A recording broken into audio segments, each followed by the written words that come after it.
The night sky over eastern Afghanistan was the color of gunmetal, vast, silent, and endless.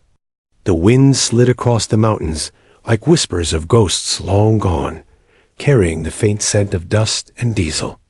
Beneath that sky, 5 figures moved in perfect silence, dark silhouettes blending into the terrain, each footstep calculated, each breath controlled. They were members of the U.S. Navy SEAL team, known as Echo 7, a small, covert unit trained to operate where no one else could. Their target was a suspected insurgent compound overlooking the Nuristan Valley. Intelligence briefings had labeled it low risk. That phrase, low risk, was a dangerous illusion in their world. Every man on that ridge knew the truth. Nothing in Afghanistan was ever routine. At the head of the formation was Lieutenant Travis Cole, a seasoned sniper with 9 tours behind him. He had the quiet eyes of a man who'd seen too much but said too little. He moved through the darkness like part of it, scanning, calculating, thinking 3 steps ahead. Behind him, Petty Officer Ramirez, the team's medic, adjusted the weight of his pack and kept his night vision sweeping across the terrain. To their right, Chief Danner, a communications specialist, kept an ear tuned to the distant crackle of their encrypted radios.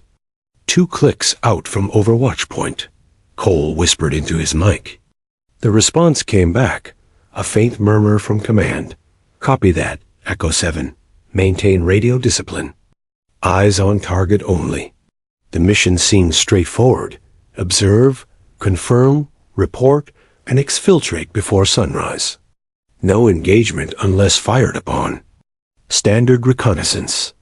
But even as they advanced, the air felt heavy. Too still, too silent.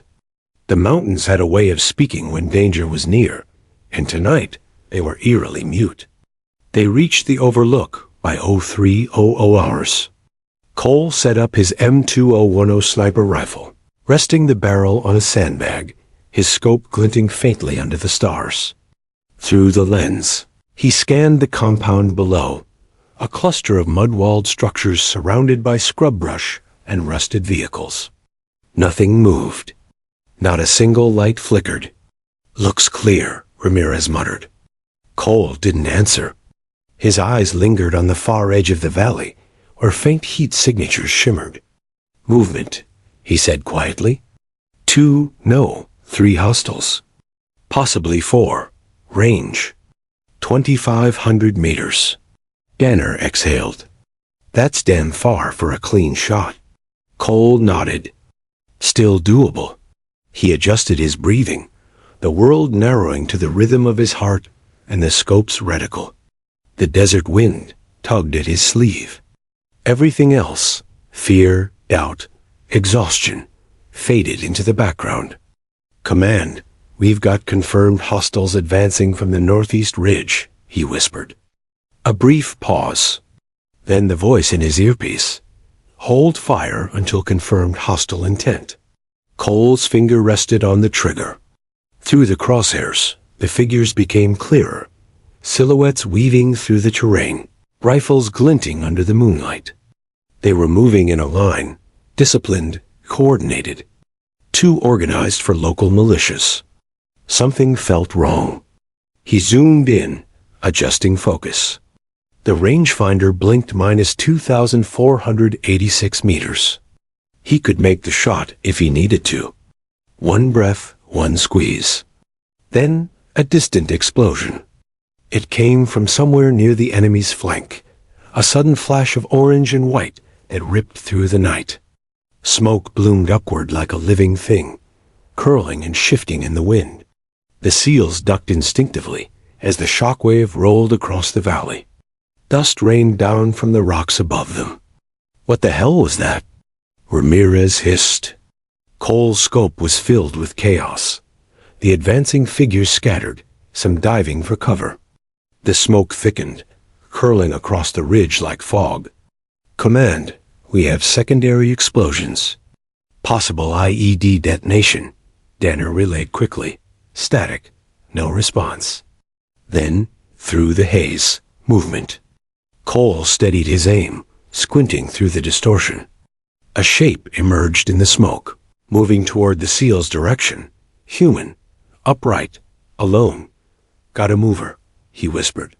Single individual. Can't confirm armed. Hostile? Danner asked. Cole hesitated. Not sure. Doesn't look like it.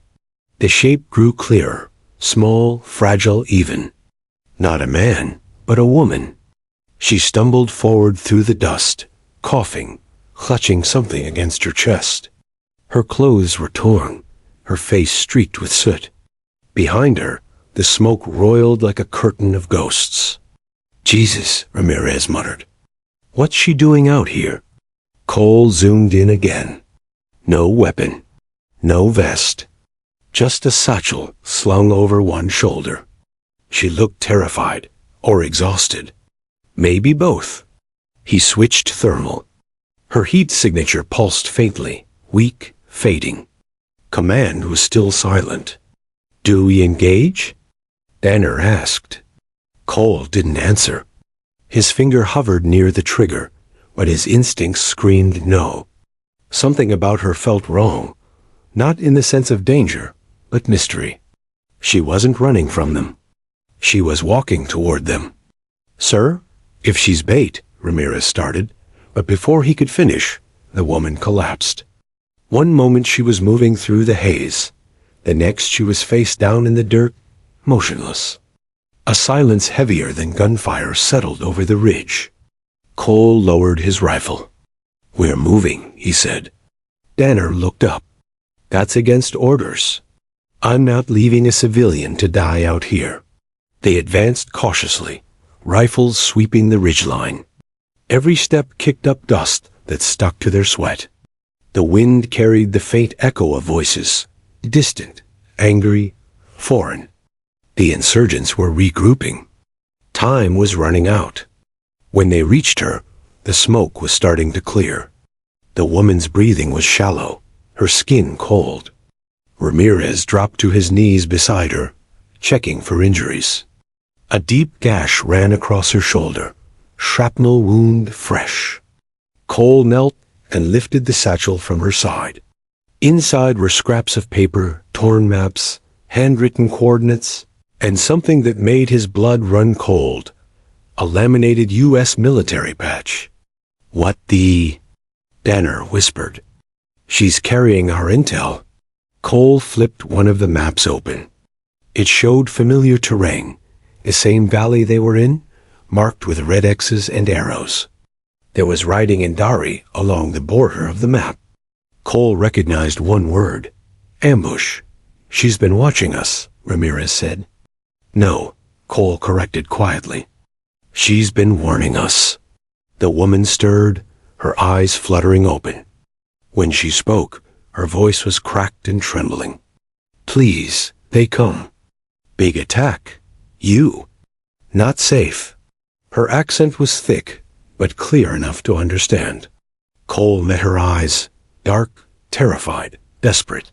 He knew instantly she wasn't lying. Danner tried to raise command again, but only static filled the line. They were alone. Cole made his choice. Pack it up, he ordered. We're exfiltrating, now. As they prepared to move, the woman reached for him, clutching his sleeve. Too late, she whispered. They already know. A low rumble rolled across the valley, like distant thunder. Then the horizon lit up. Dozens of faint lights flickered along the ridge opposite them. Movement, shadows, men, armed, advancing. Cole looked through, his scope one last time, and froze. Hostiles, dozens of them. Coming fast. He felt the familiar rush of adrenaline, cold, sharp, and alive. Positions. He barked. This is about to get loud. As he chambered the first round, the woman's voice echoed softly behind him, carried on the rising wind. They come for me, but they will take you too. Then, from the smoke and silence, the war began. The ridge was on fire. Orange sparks rose like embers of war, against a black sky, flickering across the valley where the SEALs had taken position. The smoke from the earlier blast still hung heavy, twisting into ghostly shapes that made the landscape look unreal. Half battlefield, half nightmare. Lieutenant Travis Cole steadied his breathing, rifle pressed against his shoulder. Through the shifting haze, he could make out movement, figures darting between rocks, shadows with rifles. Contact northeast. Danner shouted over comms. Cole pivoted, scanning through his scope. I've got eyes, 4 hostiles, maybe more. Range? 2,000, give or take. He fired. The recoil jolted his shoulder.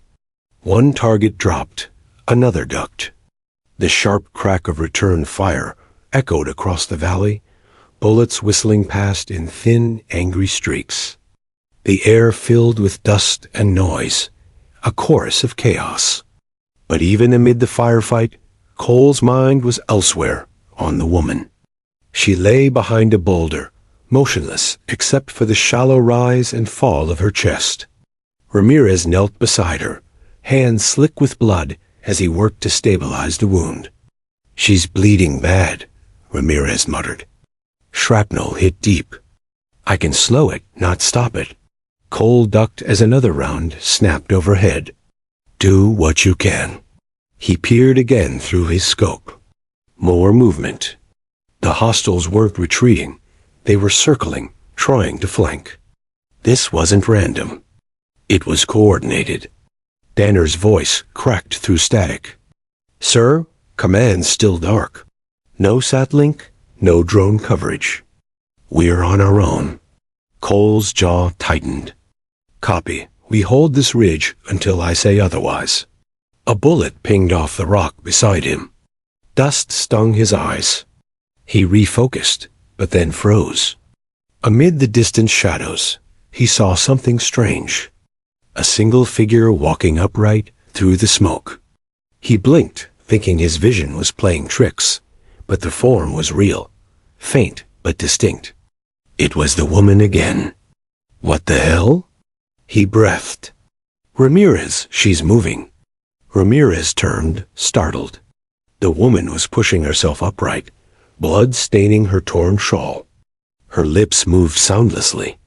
She pointed toward the east ridge, where the enemy fire was thickest. Not that way, she whispered weakly. They wait. They trap. Cole squinted. You speak English?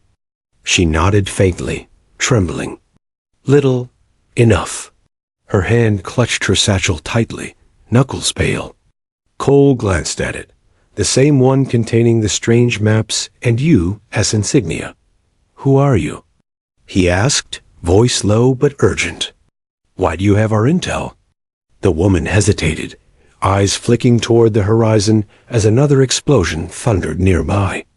She seemed torn between fear and duty. Finally, she whispered, I help. Americans. For months. They find out. Her voice broke. They kill my family. I run. They come for me now. Cole exchanged a glance with Ramirez. Both men silent, the realization sinking in. She wasn't bait. She was the reason the hostiles were here. Lieutenant. Danner shouted from the rocks above. They're flanking south. Cole's instincts kicked in. Fall back to secondary cover. Move.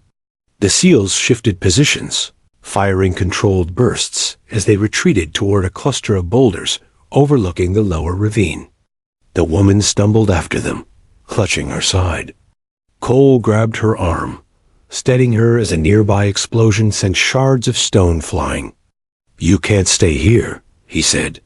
She looked at him, fear flickering beneath exhaustion. If I go, they find you. You die too. Her words hit harder than the gunfire. She wasn't just a victim. She knew something bigger than the team realized. The SEALs regrouped behind cover. Ramirez fired a flare to mark their position in case extraction became possible. The red light cast eerie shadows across their faces, making the smoke glow like burning fog. Ammo count? Cole barked. 2 mags left, Danner replied. After that, it's down to pistols and prayers. Make 'em count. As he checked his scope again, the radio sputtered, a faint, distorted signal breaking through. ... Echo 7. This is command ... Copy. Extraction on hold ... Hostiles intercepting. Then static swallowed the rest. Damn it, Cole muttered. They're jamming us. The woman reached for his sleeve. They know your signal, she said softly. They wait for rescue. Cole frowned. How do you know that? Because. She hesitated, then pulled something from her satchel. A small weathered device, no bigger than a pack of cards. It was a portable signal jammer, American-made. I used this before, she whispered. For them. Until I changed side. Cole stared at the device, then back at her. You worked for them? She nodded once, eyes filled with shame. They force me. My brother. They say they kill if I not obey. I give messages. I listen. Then, I hear plan to kill Americans. I take this. I run. Her voice trembled, but her words were steady. The truth of it was undeniable. The valley roared again with machine gun fire. Ramirez ducked, pulling her down beside him. Lieutenant, we can't hold much longer. Cole's mind raced. No command, no air support, no exit. And now, a civilian informant who had risked everything. He looked at her, dirt streaking her face, blood on her shoulder, but eyes full of something rare out here. Courage. What's your name? He asked. Amina, she said after a pause. Amina Rahimi. Amina, he repeated, nodding. All right. You stay low. You move when I move, understood? She nodded faintly. Gunfire thundered again. Closer now. The enemy was climbing fast. Cole peeked over the ridge, counting flashes. Too many. He took a deep breath, exhaled slowly, and sighted through his scope. 2,400 meters. He murmured. He steadied his aim, the world narrowing once again to a single breath. One shot, he whispered. Make it count. The bullet streaked through the darkness, silent and invisible. Target down. The second followed, another hit, then a third. Cole's precision began turning the tide, forcing the attackers to scatter. But the reprieve was short-lived. A mortar round screamed overhead and detonated 50 feet away. The blast flung debris like shrapnel rain. Cole's ears rang. His vision blurred. He blinked away the dust, saw Ramirez dragging Amina behind a larger rock. She coughed violently, gripping the satchel even tighter. Cole crawled over to them. Lieutenant. She gasped. They not stop. They come for what I carry. He stared at the bag. What's inside? She hesitated, then pulled the zipper halfway open. Inside, wrapped in cloth, was a hard drive stamped with the insignia of the Central Intelligence Agency. Cole's chest tightened. You stole from them? No, she whispered. I bring it. To you. Before he could respond, a new sound cut through the gunfire. A low, rumbling engine echoing through the canyon. Trucks, multiple. The hostiles were closing in fast. Cole looked around. 5 men, 1 wounded woman, limited ammo, and no extraction. Every instinct screamed. This was the kind of mission that ended in names carved on memorial walls. But when he looked at Amina, bloodied, terrified, yet unbroken, he saw something else. She hadn't run for herself. She'd run for them. He turned to his men. We're moving down the ravine. That's our only shot. Danner looked doubtful. That's suicide, sir. Cole tightened his grip on his rifle. No, that's survival. He turned to Amina. You said they're waiting for rescue. What aren't they expecting? Her lips parted. You go. Through them. Cole smiled grimly. Exactly. The team gathered their gear, checked weapons, and prepared to move. Cole looked back at the ridge one last time, the battlefield painted in smoke and fire, then at the woman who had emerged from that same smoke like a ghost carrying truth. Stay close, he said. Amina nodded, eyes fierce. I not slow you. As they slipped into the ravine, the sound of distant shouting followed them, growing louder. The enemy was hunting. But Echo 7 had a new mission now, not reconnaissance, not extraction, protection. And as the mountains swallowed their silhouettes, Travis Cole couldn't shake the feeling that this woman, this stranger, had already changed everything. The mountains of Nuristan were turning gray as dawn approached, the first light of morning spreading slowly across jagged peaks, painting everything in hues of ash and fire. Echo 7 moved through the ravine in silence, their boots crunching softly on loose rock. The woman, Amina Rahimi, kept close behind Lieutenant Travis Cole, clutching the satchel against her chest as though it held her life. The night's chaos still echoed in their ears. The explosions, the gunfire, the voices shouting in a language that bled anger. But now, it was the silence that unnerved them. The mountains had gone still again, as if holding their breath. Cole raised a fist, signaling the team to stop. They crouched beside a line of boulders. Ramirez dropped to one knee beside Amina, checking her wound. The shrapnel had torn deep into her shoulder. Blood had soaked through the bandage. Yet, she hadn't made a sound of complaint. You need rest, Ramirez muttered. She shook her head. No time. They follow. Cole scanned the ridge above with his scope. Nothing moved, but that meant little. She's right, he said quietly. They'll track us until we're dead or gone. Danner adjusted the comms pack on his back, tapping the receiver. Still nothing from command. We're blind. Cole nodded grimly. Then we make our own luck. They began moving again, this time hugging the cliff wall as the path narrowed. Amina stumbled once, catching herself with her uninjured arm. Cole steadied her without a word. For a brief moment, their eyes met, hers tired but steady, his hardened yet uncertain. There was something about her, a quiet strength buried under the fear. A half-hour later, the ravine opened into a small clearing, a dry riverbed littered with stones and the bones of old trees. Cole called a halt. The team took defensive positions as Ramirez handed Amina a canteen. She drank slowly, as if each sip had to be earned. Cole knelt beside her. We need to talk about what's in that bag. Amina hesitated, glancing down at the satchel. For a long moment, she said nothing. Then, slowly, she opened it. Inside were papers, coordinates, and the small metal drive Cole had seen before. This, she said softly, touching the drive, belonged to CIA man. He died 2 days ago. I take before they come. Cole frowned. How did you get it? I work. Translator for Americans, she said. Her English was rough, but her voice was steady. Not soldier, helper. I hear things. Talk on radios. Bad men come to village, say they know I help. They kill my father, my sister.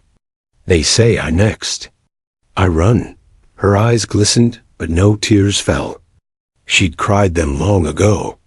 I go to American base near Jalalabad, she continued, but road blocked. So I walk mountain to mountain. I see smoke. I come to you. Cole studied her face, dirt-streaked, blood-smeared, but full of defiance. She'd crossed an entire valley on foot, hunted, wounded, and still carrying intel that could save lives. What's on the drive? He asked. She hesitated. I not know all. "But I hear name. Operation called Red Falcon." Danner looked up from where he was cleaning his rifle. Red Falcon? That wasn't in the briefings. Cole's mind was already spinning. If this drive held intel tied to a Black Ops operation, it was way above their clearance level. But out here, none of that mattered. What mattered was survival and truth. Before he could ask more, a faint crunch echoed from the rocks above.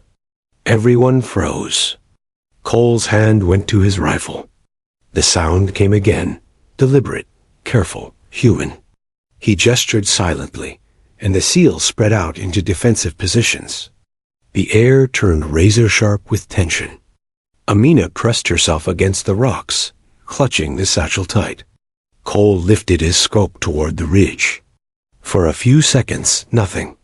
Then, movement. A shadow darting between stones.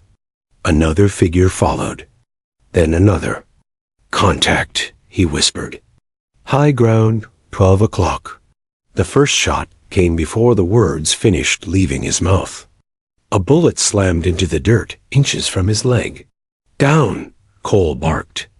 The SEALs returned fire instantly, muzzle flashes strobing in the growing light. The sharp smell of gunpowder filled the air. Amina flinched as debris sprayed near her face, but she didn't scream. Instead, she crawled closer to Cole, shouting over the chaos, "They not stop. They want what I have." Cole chambered another round and fired toward the ridge. "Then they'll have to come through us first." The firefight raged for minutes that felt like hours. Every shot was a heartbeat. Every breath tasted like dust and adrenaline. When the echoes finally faded, 3 bodies lay motionless on the ridge. The rest had vanished into the terrain. "Status," Cole shouted. "All good." Ramirez yelled back, panting. "Low on ammo, though." Cole exhaled and scanned the ridge one more time. "We move before more show up." They gathered quickly, descending into the lower valley. The terrain flattened into open desert, dangerous ground, but faster to cross. Amina limped, each step a struggle, yet she never once asked to stop. After an hour of silence, she spoke softly. "Why you help me?" Cole glanced at her, sweat streaking down his dust-covered face. "Because leaving you wasn't an option." She frowned slightly. "For soldiers, everything option." "Not for me," he replied. They kept walking. The sun climbed higher, beating down like a hammer. When they finally stopped near a cluster of rocks, Amina sank to her knees. Ramirez moved to tend her shoulder again. As he worked, she pulled a small piece of cloth from her pocket. Old, worn, frayed at the edges. On it were names written in careful handwriting, faded but still legible. Cole leaned closer. "What's that?" "My family," she whispered. "And friends who helped me send messages. All gone now. Only names left." She smoothed the cloth against the sand, tracing one with her finger.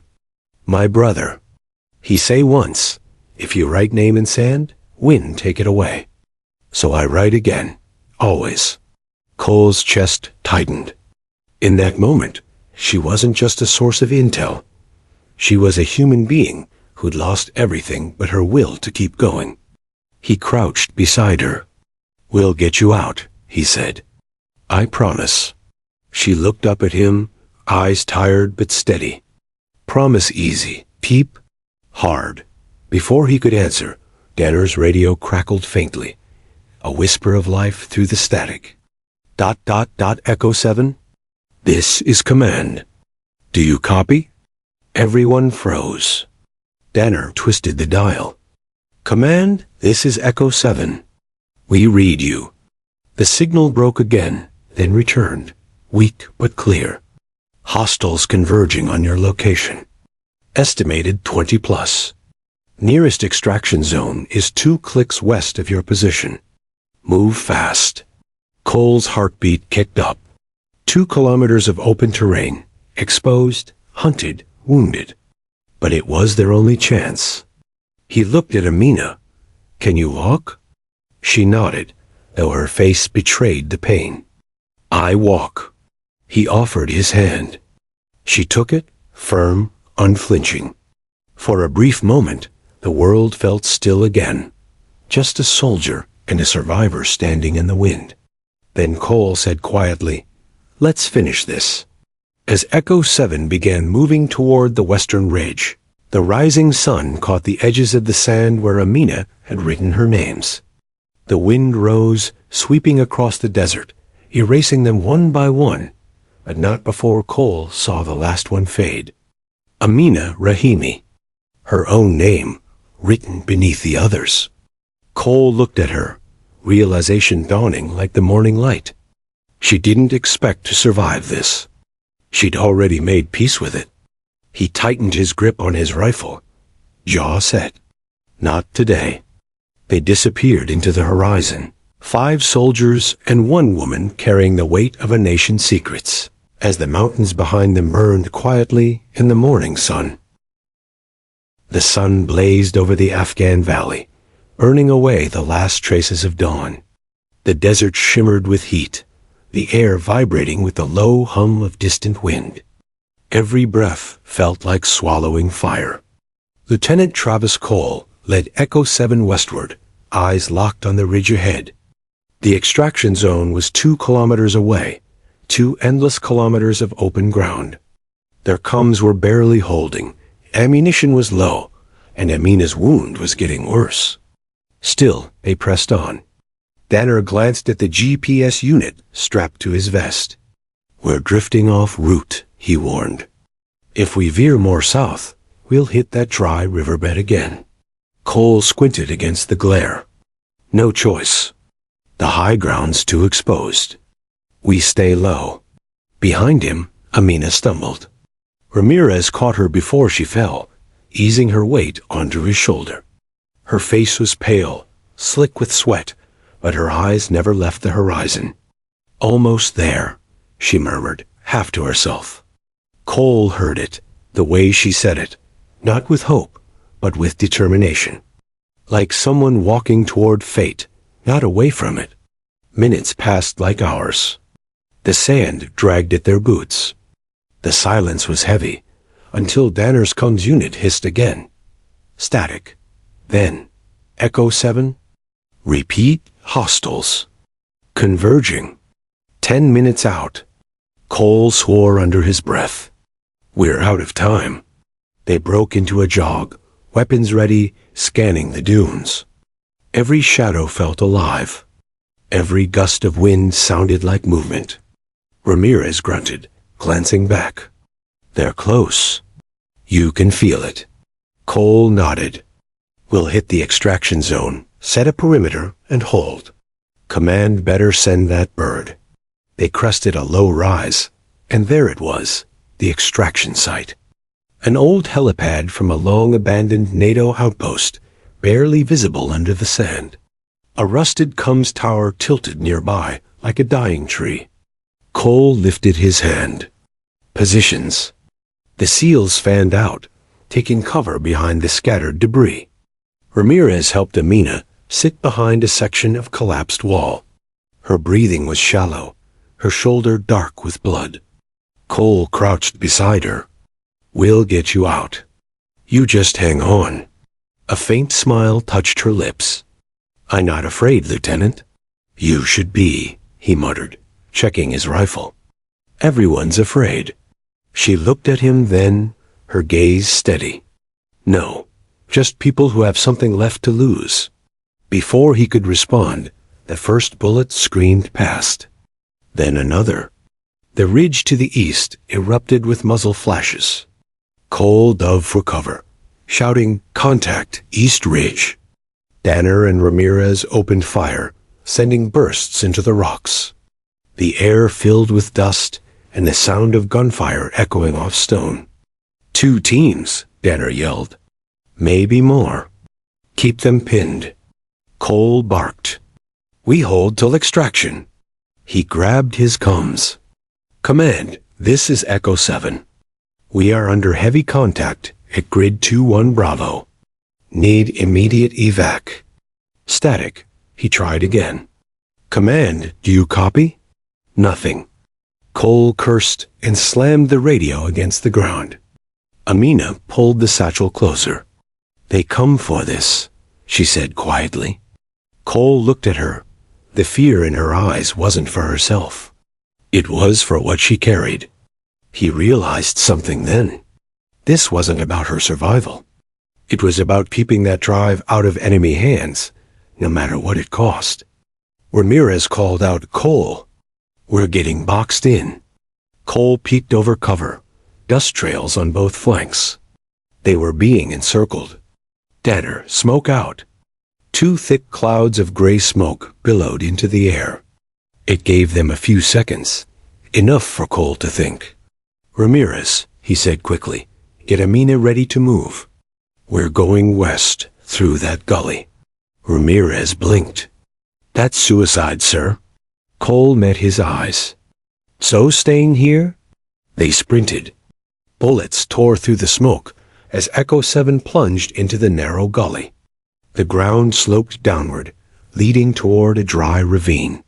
Cole fired a burst behind him, dropping one pursuer. Sand sprayed across his visor. Danner shouted over the chaos. We can't keep running, LT. We'll burn through what's left of our ammo. Then we make a stand, Cole said. They reached the bottom of the ravine, a narrow trench with stone walls. It wasn't much, but it was cover. Amina slumped against a boulder, her breathing ragged. Ramirez checked her pulse. She's fading. Cole looked back toward the ridge. Dust plumes rose, enemy vehicles. They had minutes. Maybe less. He turned to Danner. Get the drone uplink running. We need that bird now. Danner hesitated. Sir, command said to maintain radio silence until... Damn the protocol. Cole snapped. Do it. For the first time, there was anger in his voice.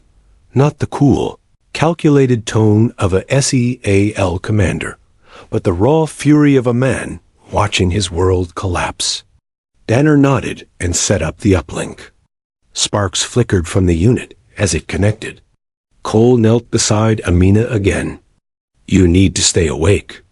You hear me? Her eyes fluttered open. Why you break rules? She whispered. He gave a grim smile. Because the rules were written by people sitting behind desks. A crack of gunfire echoed above. The first wave of hostiles was closing in. Cole, Ramirez shouted. They're flanking. Cole swung his rifle up and fired in short, controlled bursts. 2 figures dropped. Another kept coming. The air turned to fire and thunder. Then, amid the chaos, a faint whine pierced through the noise. A helicopter rotor, distant but growing louder. Danner looked up, eyes wide. That's our ride. Cole grabbed the comms. This is Echo 7. Marking smoke. He tossed a flare into the air. Red smoke billowed into the sky. The helicopter appeared over the ridge, a black hawk, its rotors slicing through dust and debris. But the enemy wasn't retreating. They wanted the satchel, and they were willing to die for it. Move, Cole shouted. They began climbing the ridge, gunfire raining down around them. Danner was hit in the leg, but kept moving, dragging himself forward. Ramirez fired covering bursts, yelling through the storm. Amina stumbled. Cole caught her under the arm. We're almost there. But the Black Hawk was taking fire. It hovered low, waiting, its pilot's voice crackling through the radio. You've got 30 seconds. Cole pushed Amina toward the open ramp. Ramirez climbed in behind her, pulling Danner with him. Cole turned to cover them, and saw movement in the dust. A figure. The enemy leader, the one who'd haunted their nights, emerging through the smoke, rifle raised. Cole fired once, missed. The man fired back. The bullet grazed Cole's side. They stared at each other across the distance. Two men bound by fate. Then, before the enemy could fire again, a shot rang out, clean, precise. The man dropped. Cole turned. Amina stood at the ramp, holding Danner's sidearm. Her arm trembled, but her aim had been true. For a moment, neither spoke. Then she said softly, "No one else dies for me." Cole climbed aboard as the Black Hawk lifted off. The desert below fell away, shrinking into the haze of heat and dust. Inside, Ramirez pressed a bandage against Cole's wound. Amina sat silently across from him, the satchel still clutched in her lap. Cole met her eyes. "You saved my life." She shook her head. "You saved mine first." The helicopter rose higher, cutting through the sky. Below them, the valley burned, trails of smoke twisting upward like ghosts. Cole leaned back, exhaustion washing over him. For now, they were alive. But something in Amina's gaze told him this wasn't over. That drive, the one she carried, still held secrets that could start another war. As the helicopter banked toward the horizon, Cole looked out the window one last time at the vast, empty land below. And deep down, he knew, breaking protocol had saved them today. But it might destroy them tomorrow. Rain hammered the metal roof of the Kandahar Forward Operations Base like 1,000 impatient fingers. The storm rolled across the desert night, thunder echoing off the barren hills. Inside the command tent, the air was heavy with tension and the smell of wet canvas. Lieutenant Travis Cole sat at the edge of a steel table, his uniform still dusty from the mountains. His side was bandaged, his face pale under the harsh fluorescent light. Across from him sat Commander Avery Hart, gray-haired, broad-shouldered, the kind of man who could silence a room just by walking into it. "You broke protocol," Hart said, his voice even, but sharp enough to cut through steel. "You ignored direct comms procedures, compromised encrypted channels, and disobeyed extraction timing." Cole met his gaze without flinching. "And we're alive because of it." Hart leaned forward, eyes narrowing. "You think that's the point, Lieutenant? You went dark for 12 hours. Do you know what that means for command? For the chain of trust?" Cole's jaw tightened. He'd been in plenty of debriefings, but this one felt different. This wasn't just about orders. It was about something deeper. Something they didn't want to say aloud. At the far end of the table, Amina Rahimi sat quietly, wrapped in a gray military blanket. Her shoulder was freshly dressed, her dark hair damp from the rain. Two armed MPs stood nearby, pretending not to listen, but catching every word. Hart glanced at her briefly. "The woman, she's a civilian. A foreign national. Why did you extract her?" Cole leaned back. "Because she saved one of my men. Because she carried intelligence that your people should have recovered before it got her family killed." Hart's expression hardened. "Lieutenant, you're treading dangerous ground." Cole's eyes flicked toward the satchel, sitting on the table between them. The small metal drive, the one Amina had protected with her life, now rested inside an evidence bag, its surface catching the dull light. "That," Cole said quietly, "is what this is really about." Hart exhaled slowly. "You have no idea what's on that drive. Then tell me." Silence. The rain outside intensified, drumming harder against the tent. Somewhere beyond the walls, a generator coughed to life, its mechanical growl filling the gaps between words. Finally, Hart said, "That drive contains intel from an off-book operation, something never meant to reach field units. You stumbled into something you shouldn't have." Cole frowned. "Off-book? You mean illegal?" Hart's gaze didn't waver. "I said off-book. Don't twist my words." Cole stood, pacing slowly.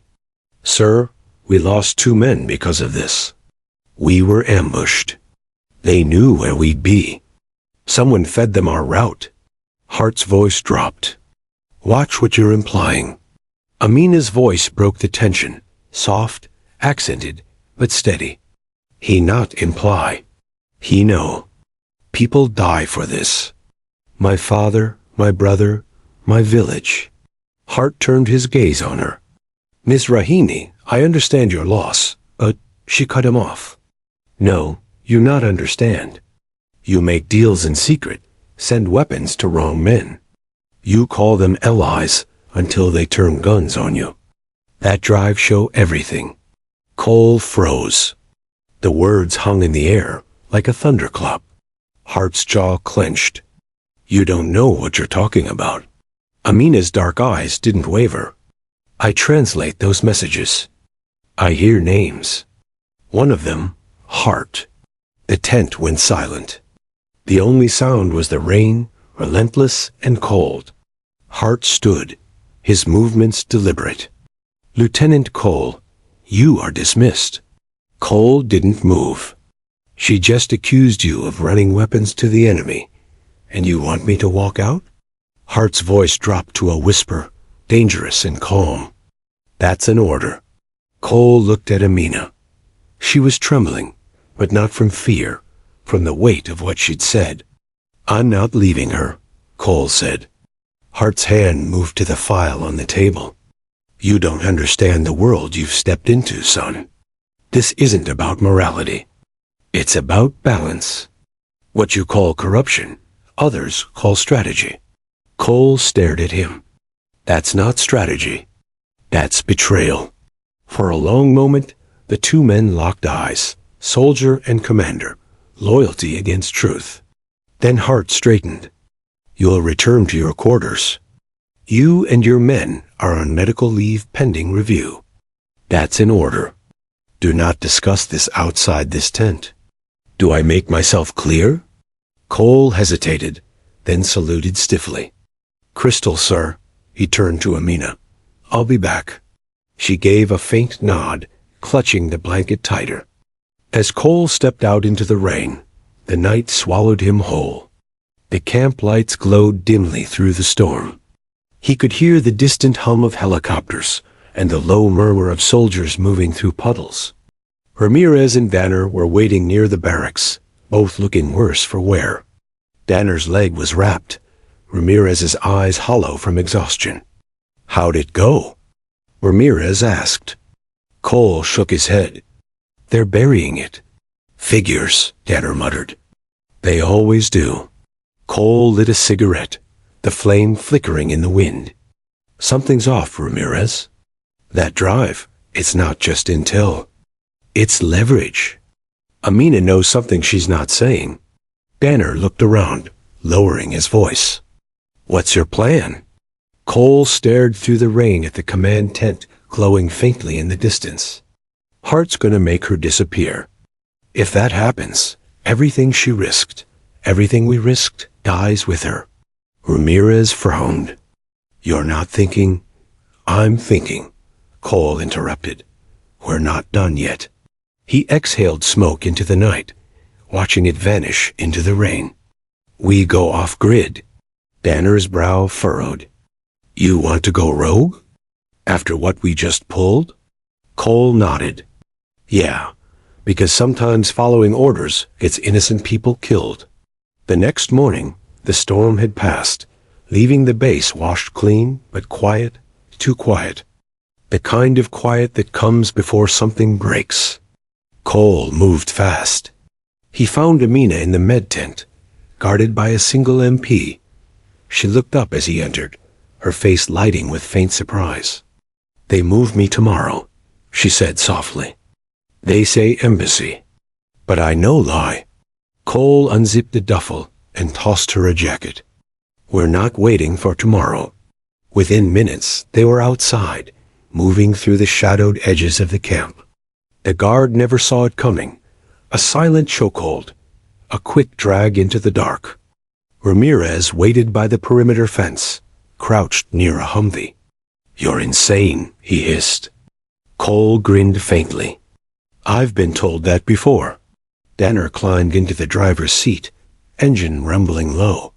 "You sure about this, LT? Once we cross that gate, we're ghosts." Cole looked back at the base one last time. "Then let's haunt the right people." They drove into the desert, the headlights slicing through the misty dawn. Amina sat in the back, silent but watchful, the satchel once again clutched in her hands. She leaned forward slightly. "You risk much, Lieutenant." He nodded. "Yeah, but sometimes doing the right thing means breaking the wrong rules." As the base lights vanished behind them, the horizon ahead turned gold with sunrise. The storm was gone, but something darker had begun, a war of truth against silence. Cole didn't know where it would lead. But one thing was certain. They weren't running anymore. They were coming for answers. The desert stretched endlessly ahead, a vast expanse of silence, broken only by the growl of the Humvee's engine. The horizon shimmered under the morning sun, and the heat waves danced like ghosts of the night before. Lieutenant Travis Cole sat in the passenger seat, eyes scanning the terrain through dusty glass. Danner drove, one hand gripping the wheel, the other adjusting the GPS tablet balanced on his knee. Ramirez rode in the back, weapon ready, while Amina sat beside him, clutching the worn satchel like a lifeline. They'd been driving for hours, heading north, away from Kandahar, away from command, away from anyone who could find them. "Fuel's half," Danner muttered. "We'll need to refuel before sundown." Cole nodded. "We'll stop at the outpost near Farah. I know a man there, old contact from my recon days." "He owes me." Ramirez glanced at Amina. "And after that?" "What's the plan, LT?" "We can't keep running forever." Cole didn't answer right away. He pulled the metal drive from the satchel, turning it over in his hand. It was small, unremarkable, the kind of thing you'd mistake for a cheap USB stick. But people had died for it. "I need to see what's on this," he said finally. "Amina says it's proof, something called Operation Red Falcon. If Hart's involved, then command isn't clean. And if they're not clean—" He trailed off, jaw tightening. "Then none of us are safe." Amina spoke softly. "You not trust your leaders?" Cole looked at her in the mirror. "I used to." The Humvee rolled on, the sound of tires crunching gravel filling the quiet. As the sun reached its peak, they pulled off the road, parking beside a cluster of half-collapsed mud buildings, remnants of a forgotten village. The wind whistled through broken windows and twisted rebar. "This'll do," Cole said, stepping out. "We'll rest, check the drive, then move." They found shade inside what used to be a schoolhouse. The air was thick with dust and the smell of old stone. Danner set up his field laptop on a cracked desk, connecting the drive.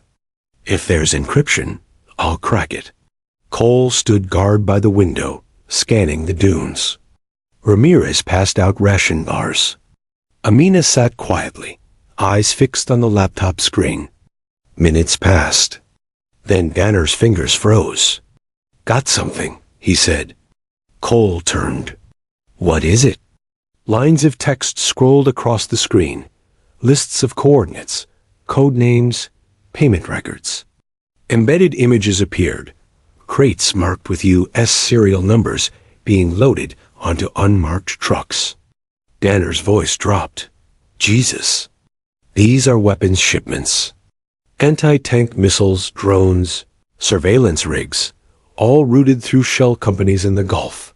But the delivery locations—" He pointed to the map overlay. "They're not friendly. These are Taliban-controlled sectors." Ramirez leaned in. "You're telling me US weapons are being funneled to the enemy?" Amina's voice was barely a whisper. "They trade guns for intel. They think control both sides means control war." Cole felt his stomach twist. "And Hart?" Danner clicked deeper into the file tree, then stopped cold.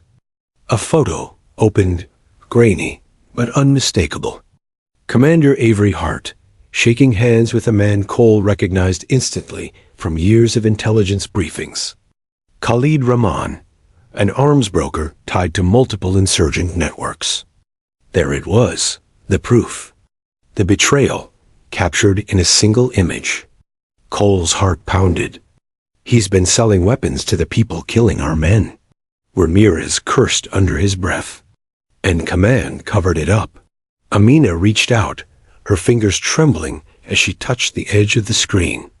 Now you see why they kill everyone who knows. Cole looked at her, at the pain in her eyes, the scars of loss carved into her face. We can't let this disappear. Danner frowned. What do we do? If we bring this back to base, Hart buries it before it hits the network. We'd be branded traitors. Cole thought for a long moment. Then his expression hardened. Then we don't take it back. He walked to the doorway, staring out at the endless desert. The wind howled, whipping sand through the ruins. There's a journalist, a war correspondent in Kabul. Name's Elena Graves. She's been chasing stories like this for years. If we can reach her, she can get this out to the world before Hart can silence us. Ramirez's eyes widened. That's a suicide run, LT. Hart'll have every satellite in the sky tracking us. Cole nodded. Yeah, but it's the only way the truth survives. Behind them, Amina whispered, then we go. They left the village at dusk, moving under the blood-red sky. The Humvee rattled over rocky terrain as the sun bled into the horizon. Cole's mind raced.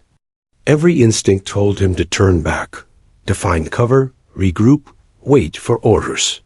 But orders had lost their meaning. The war wasn't what he thought it was anymore. He glanced at Amina. She sat in silence, head resting against the window, her reflection ghostly in the fading light.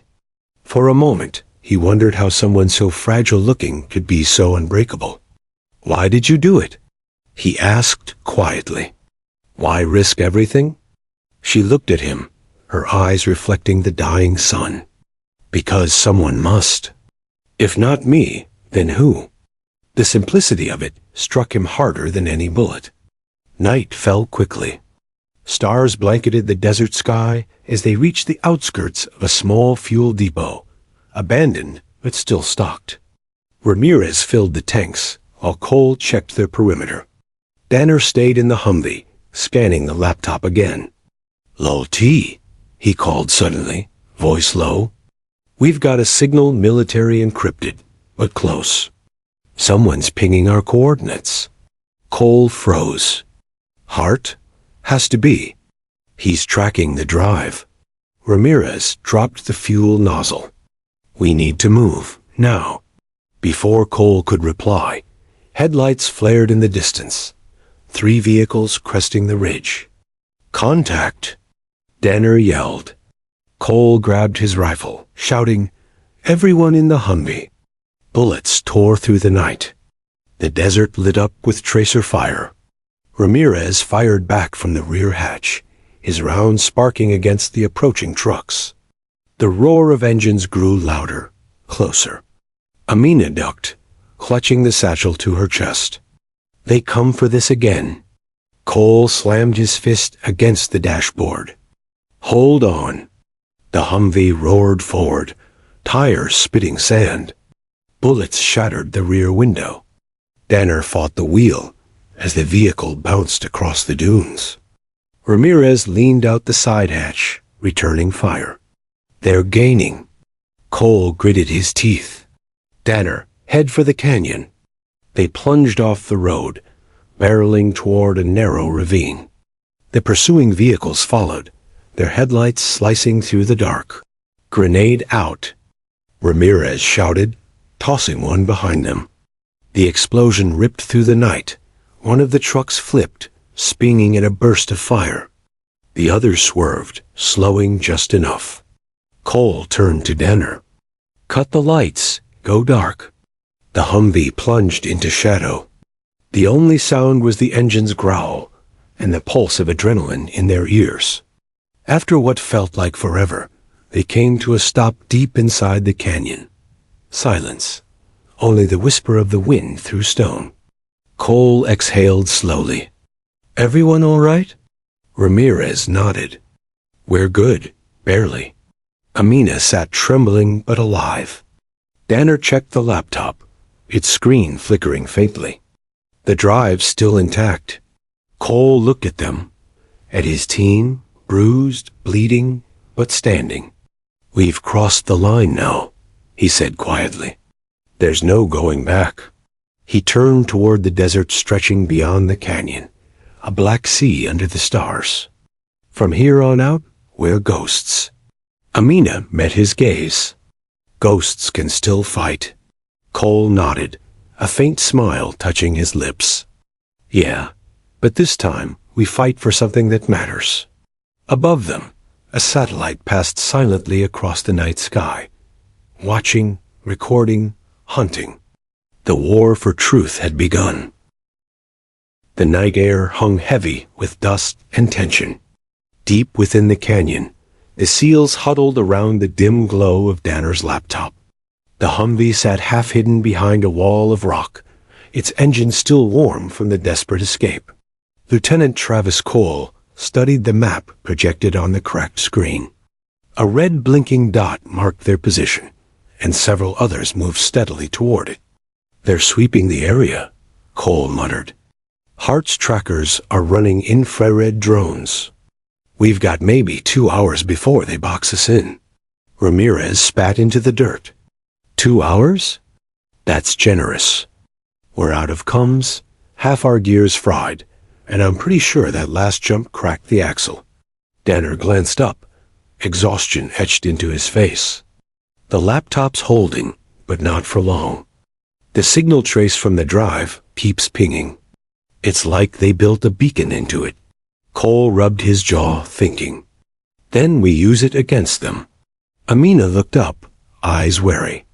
"You plan to bait them?" Cole nodded slowly. "They want the drive. So we give them what they want, but on our terms." Ramirez frowned. "You're suggesting we fake a location?" Cole's expression hardened. "Exactly. We'll clone the data, send a decoy ping 20 miles east. If Hart's team bites, we move west toward Kabul. Graves can meet us halfway in Herat. She's the only one who can make this public before they erase us." For a moment, the group was silent except for the soft hum of the laptop. Then Danner cracked a grin. "That's insane, LT." Cole looked at him. So was staying alive this long. They worked fast. Danner rigged a transmitter from their comms gear, creating a false signal embedded with a scrambled copy of the ledger. The Humvee's headlights were turned off, replaced by infrared lamps barely visible to the human eye. As the others prepared to move, Amina lingered by the rock wall, her eyes on the horizon. Cole approached quietly. "You okay?" She nodded, though her voice trembled. "Every mile we go, I think maybe they find us. Maybe they kill us. But then I think if we stop, all this means nothing." Cole met her gaze, steady and solemn. "They'll find us. That's certain. But they won't stop us." Her lips curved faintly. "You talk like someone who still believes in something." Cole looked toward the endless desert. "I believe in the truth, and in the people willing to die for it." By dawn, the decoy was live. A small beacon blinked on the ridge, broadcasting the false signal eastward. Cole watched through binoculars as the distant hum of rotor blades sliced through the morning air. 2 Black Hawks swept across the sky, heading toward the fake coordinates. "They bought it," Ramirez said, disbelief in his voice. Cole smirked. "Good. Then let's move before they realize." They rolled west, keeping low through the valleys. The desert was endless, an ocean of dust and memory. Each passing hour felt like a heartbeat closer to revelation. Or death. Inside the Humvee, Danner's laptop flickered with static as he monitored the signal. "Decoys holding. We've got about a 6-hour window. Cole adjusted his rifle, eyes never leaving the road. Then 6 hours is all we need. By midday, they reached the outskirts of an abandoned airstrip, one of the old NATO supply hubs from the early years of the war. Crumbling hangars dotted the landscape like skeletal remains. We'll rest here, Cole said. Refuel, regroup, check in with Graves. Ramirez raised an eyebrow. How do you even contact her without tipping off command? Cole lifted a small encrypted satellite phone. This runs on a deadnet, private frequency. Graves used it back in 2022 when she exposed the Falcon Bay incident. Danner whistled. You mean the one that got 2 colonels discharged and a senator indicted? Cole nodded. That's the one. He dialed the frequency. Static filled the air, then a voice, sharp, cautious, female. Who is this? Elena Graves. It's Lieutenant Cole, Task Force Echo. We've got something you need to see. There was a pause. Cole? You were listed as Kier 3 days ago. Reports of my death were convenient, Cole replied. I have proof of a covert arms deal. Red Falcon. Your name came up as a contact who could get it public before command buries it.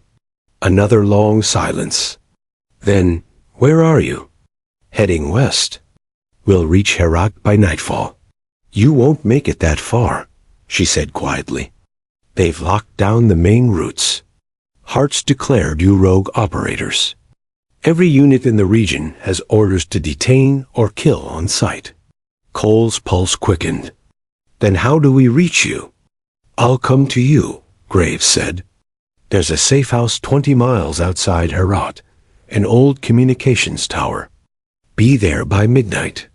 And Cole? Yeah? Don't bring your phones. They're listening. The line went dead. Cole lowered the receiver slowly. Danner exhaled. So we're walking into a trap or salvation. Cole's expression didn't change. Maybe both. The sun dipped low, turning the desert gold. They rolled onward, shadows stretching long across the sand. For a moment, there was peace, fleeting but real. Then Danner stiffened. LT drone ping, 3 clicks north. It's not ours. Cole grabbed the binoculars. Over the ridge, a black dot moved against the sky, silent, unblinking. They found us, he said. Hart must have seen through the decoy. Ramirez gripped his rifle.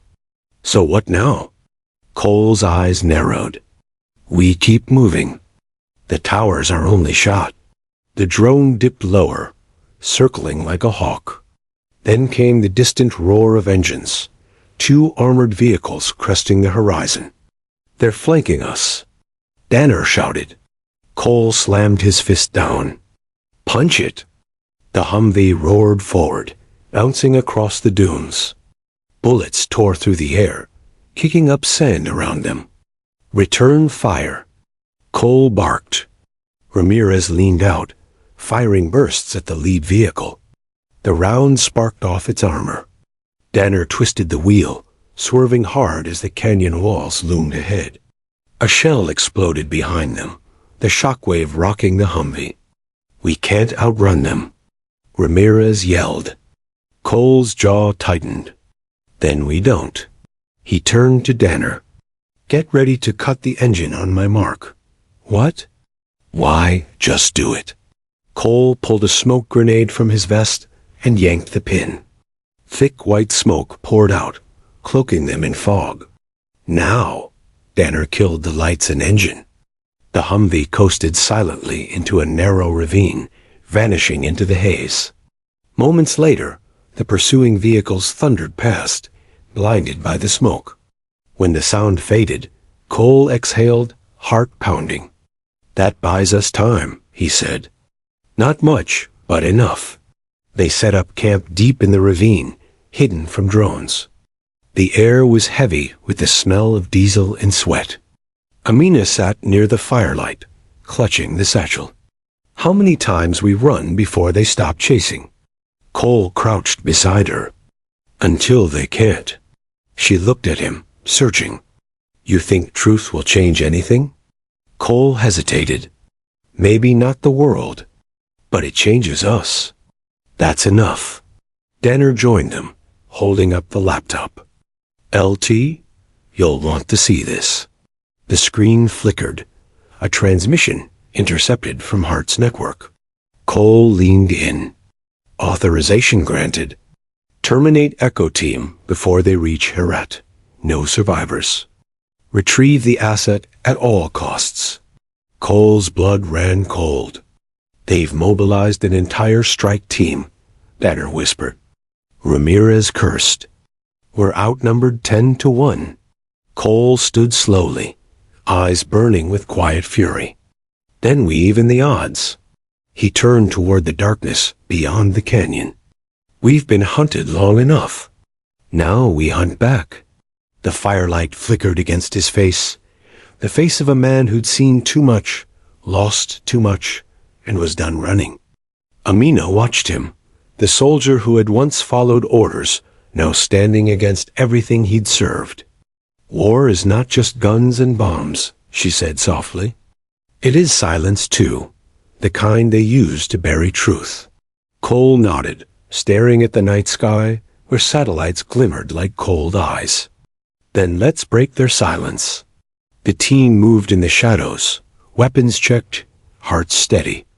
The canyon wind carried whispers of a coming reckoning. They were no longer fugitives. They were the spark. And before dawn, the desert would burn with truth. The first light of dawn crept across the horizon, casting long shadows over the rugged terrain. Echo 7 moved through the canyon like ghosts, rifles ready, senses sharpened by nights of running and fighting. Every rock, every dune, felt like it could conceal an enemy or a revelation. Lieutenant Travis Cole led the team silently, keeping a hand on Amina's back as they navigated the treacherous terrain. The satchel with the drive remained close to her chest, the object of every enemy's desire and the source of a truth that could shake governments. Danner drove the modified Humvee cautiously along the ridges, scanning for drones. Ramirez checked the rear constantly, his eyes trained for even the slightest movement. Silence was their ally, and their enemy. Any sound could betray them. Cole's mind raced. Graves was waiting at the safe house, a war correspondent who had risked her life exposing corruption before. If they reached her, the ledger on the drive could be broadcast worldwide. But the enemy was close. Every mile forward carried the risk of annihilation. As they neared the outskirts of Herat, a shadow moved on the horizon. Cole raised his binoculars. A line of armed men, uniforms familiar, the same operatives that had ambushed them during the decoy run, Hart's men. They're blocking the route, Danner muttered, tension threading his voice. Cole's jaw tightened. Not just the route. They want the drive, and they'll stop at nothing. Ramirez slammed his fist against the dashboard. Then we hit them first. End this before Graves ever gets wind of it. Cole shook his head. No, we can't fight an entire strike force in open desert. That's exactly what they want. We lead them to a trap. Amina looked at him, eyes wide but determined.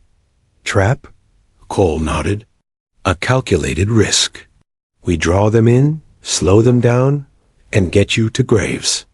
Lives are at stake, not just ours. The team set the trap along a dry riverbed leading to a narrow canyon. Natural rock walls formed a perfect kill zone. Danner rigged makeshift sensors to monitor the enemy's approach. Cole and Ramirez set defensive positions, while Amina stayed under cover, the satchel secured. As sun climbed higher, burning the desert gold. From the horizon, dust clouds signaled the approach of Hart's convoy. They were organized, disciplined, trained to hunt, to kill, to follow orders without question. Cole whispered to Ramirez, "Wait for my signal. No premature fire." The enemy vehicles crested the ridge. Their sensors flared as Danner's rig activated, sending subtle signals that followed them straight into the canyon. Hart himself was at the lead, scanning with binoculars, confident they had trapped the seals. Cole checked his rifle, exhaled slowly, and watched Amina clutch the drive tighter. She looked at him, nodding faintly, ready. The first shot rang out from Ramirez's position, precise and controlled, targeting the lead vehicle's engine. It erupted in flames instantly. Chaos followed. The second vehicle swerved, only to hit a trap, a line of improvised explosive devices Cole had placed earlier. The blast rocked the canyon, tossing metal and sand into the air. Cole moved like a shadow, eliminating threats while directing the team. Bullets flew, dust rose, and the canyon turned into a controlled storm of destruction. Hart's operatives scrambled, realizing too late they had walked into a carefully orchestrated ambush. Despite the carnage, Cole's focus remained on the mission: get Amina and a drive to Graves. Every movement was calculated, every shot deliberate. From her cover, Amina whispered, "I can't believe it." "We might actually—" "Not yet," Cole interrupted softly. "Keep your head down. This isn't over." The ambush worked flawlessly. Hart's men were disoriented, their strike force fractured. Cole and Ramirez used the confusion to push the Humvee and Amina toward a narrow exit leading west toward the safe house. But Hart himself had not been idle. Emerging from the smoke, he moved toward Cole, weapon raised, fury in his eyes. "Lieutenant Cole," Hart growled, voice tight with rage. "You think you can expose me? Do you understand the consequences?" Cole stepped forward, weapon steady, heart pounding. "I understand the truth is worth any consequence. And your time running games is over." Hart fired, but Cole rolled to the side, returning fire in a precise, controlled burst that disarmed his former commander. Hart stumbled, caught off guard. Ramirez joined, holding him at rifle point. Amina stepped forward, voice firm. "You underestimated us. Not because of bullets, because of what we believe in." Hart's gaze flicked to the drive in her hands. The realization hit him. The ledger, the photographs, the transactions, all exposed. He understood then that no authority, no rank, could save him now. By dusk, Echo 7 had reached Graves' location, a fortified, abandoned communications tower. Elena Graves waited atop the tower, camera equipment and satellite uplinks ready. Cole handed her the satchel, her eyes wide with understanding. "You have everything?" Amina nodded. "Everything." Graves took the drive carefully, plugging it into her secure terminal. Lines of data scrolled across the screen, proofs of Operation Red Falcon, weapons shipments, and Hart's involvement. This is explosive," Graves whispered. "If we go public, governments will fall. People will go to prison." Cole exhaled, a rare moment of relief washing over him. "Then let's make sure it happens. That's why we risked everything." Ramirez leaned against the wall, exhausted but smiling faintly. "Never thought I'd say this, but we actually did it." Danner checked the horizon. "For now, but there will be fallout. They'll come after us." Cole glanced at Amina. "Then we disappear before they find us. Ghosts, remember?" Amina smiled faintly. "Ghosts who saved the world." As Graves transmitted the data to international media networks, the sun sank below the horizon. Headlines exploded across the globe. Photographs of Hart with insurgents, ledgers proving arms deals, and the details of Red Falcon's covert operations. In military bases worldwide, shockwaves spread. Hart's name was blacklisted. Investigations were launched immediately. Command structures shook as generals and ministers faced scrutiny for decades of hidden deals.